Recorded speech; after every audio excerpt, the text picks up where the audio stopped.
kita harus belajar untuk menerima takdirnya Allah. Sedangkan di sini tadi kan Ustadz juga bilang bahwasanya Allah itu akan memberikan sesuatu yang terbaik dari apa yang telah Allah ambil. Saya mau bertanya Ustadz, saya kan baru diuji dengan kehilangan anak kandung saya sendiri, dan saya sampai sekarang masih bingung apa yang lebih baik daripada anak saya sendiri untuk digantikan oleh Allah ya Ustadz. Terus apakah salah saya meminta sesuatu yang lebih baik atas kehilangan anak saya sendiri ya Ustadz? Jadi saya minta tipsnya Ustadz, apa yang harus saya lakukan dari ujian yang telah Allah berikan kepada saya. Dulu ketika ada sahabat sedang kehilangan, Nabi kan ngajarin doa tadi ya, doa kehilangan. Dan kata Nabi, tidaklah seseorang membaca doa ini ketika dia kehilangan sesuatu, kecuali Allah akan menggantikan untuknya yang lebih baik dari itu. Allahumma ajurni fi musibati wa akhluf li khairam minha. Ya Allah, beri saya pahala dalam musibahku ini dan beri saya ganti yang lebih baik darinya. Ganti yang lebih baik darinya itu tidak harus selalu bermakna bahwa itu gak baik. Saya dulu kehilangan ibu dalam musibah tsunami di Aceh. Terus saya baca doa, ya Allah beri saya ganti yang lebih baik. Kan bagi seorang anak gak ada yang lebih baik daripada ibunya kan. Apalagi saya adalah anak kesayangan ibu saya, dan ibu saya tuh dekat banget dengan saya, sehingga rasanya gak ada yang bisa ngegantiin. Walaupun istri, walaupun mertua, walaupun siapapun gak bisa ngegantiin ibu. Bukan berarti bahwa yang lebih baik dari itu ininya gak baik, gak kayak gitu. Bisa juga bermakna lebih baik itu artinya sesuatu yang memang menjadi jalan kebaikan bagi kita. Bisa jadi jalan ibadah, bisa jadi jalan taubah. Jadi bisa jadi seseorang itu kehilangan, dengan kehilangan itu dia jadi sadar, jadi taubat. Maka taubatnya ini lebih baik daripada kehilangannya. Jadi belajar tentang sesuatu yang berharga, maka ilmu yang dia dapatkan ini lebih baik daripada anugerah yang sudah hilang dari hidupnya. Jadi bukan mau diganti, saya kehilangan ibu, mau diganti dengan ibu yang lain, sebutlah mertua gitu. Tetap mertua, saya punya mertua dan saya menantu favorit. Tapi tetap aja mertua gak bisa menggantikan ibu kan?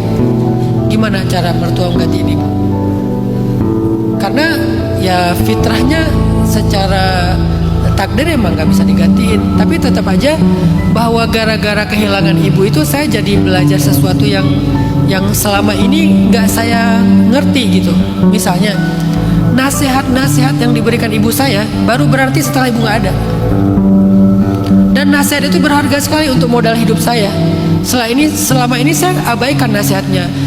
Ada sekitar 3 lah nasihat yang sangat penting dari ibu saya ke saya, bisa dibilang kayak wasiat gitu. Selama ini saya abai, nggak saya anggap sesuatu yang terlalu gimana gitu. Ya udah saya dengerin aja, kan nggak mungkin ngebantah ibu kan. Dengerin aja tapi nggak terlalu direnungkan, nggak terlalu dipakai, biasa-biasa aja.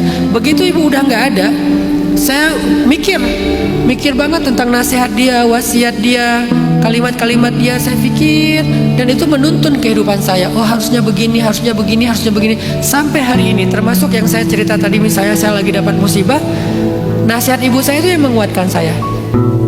Dan itulah yang lebih baik.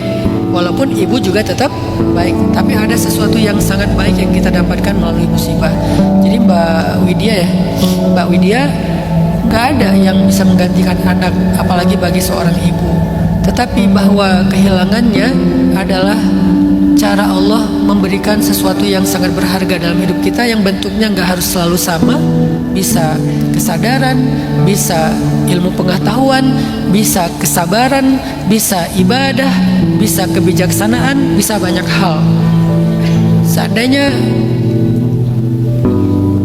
kita renungkan kehidupan Nabi SAW, Allah mengajarkan Nabi Al-Kautsar justru ketika Nabi kehilangan putra-putranya. Kan surat Al-Kautsar itu turun dalam rangka Nabi kehilangan putra. Kalau kita baca asbabun nuzul surat Al-Kautsar itu kan sebelum surat Al-Kautsar turun, Nabi kehilangan putranya kan. kemudian beliau dituduh abtar, laki-laki yang mandul, nggak punya anak laki-laki gitu. Terus Allah bilang enggak, inna a'tainakal kautsar, kamu dapat nikmat yang banyak gitu. Kok bisa kehilangan putra malah dibilang dapat nikmat yang banyak?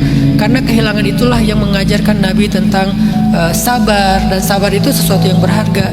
Mengajarkan Nabi tentang ikhlas, ridho, pasrah kepada Allah, dan itu sangat berharga. Dan mungkin itu maksudnya kehilangan tapi dapat anugerah. Karena kita nggak akan belajar sabar dengan belajar teori kayak gini. Kita nggak akan disebut orang yang sabar dengan duduk bermajelis, judul kajiannya sabar. Pulang dari sini semuanya jadi orang sabar? Enggak. Cuman baru ngerti teori sabar sama dalil sabar. Baru disebut orang sabar setelah kita kehilangan. Baru disebut orang sabar setelah kita terluka. Baru disebut orang sabar setelah kita jatuh, gagal, lalu kita bertahan, baru disebut orang yang sabar. Dan sabar salah satu di antara anugerah yang paling berharga dalam Islam. Hanya sedikit orang yang bisa mendapatkan gelar sabar itu. Mungkin itu maksudnya. Mungkin Mbak Widya sedang Allah angkat derajatnya menjadi ibu yang sabar. Nanti ketemu lagi dengan anaknya insya Allah di surga, bukan sebagai ibu dan anak, tetapi sebagai ibu yang sabar ketemu dengan anak yang soleh.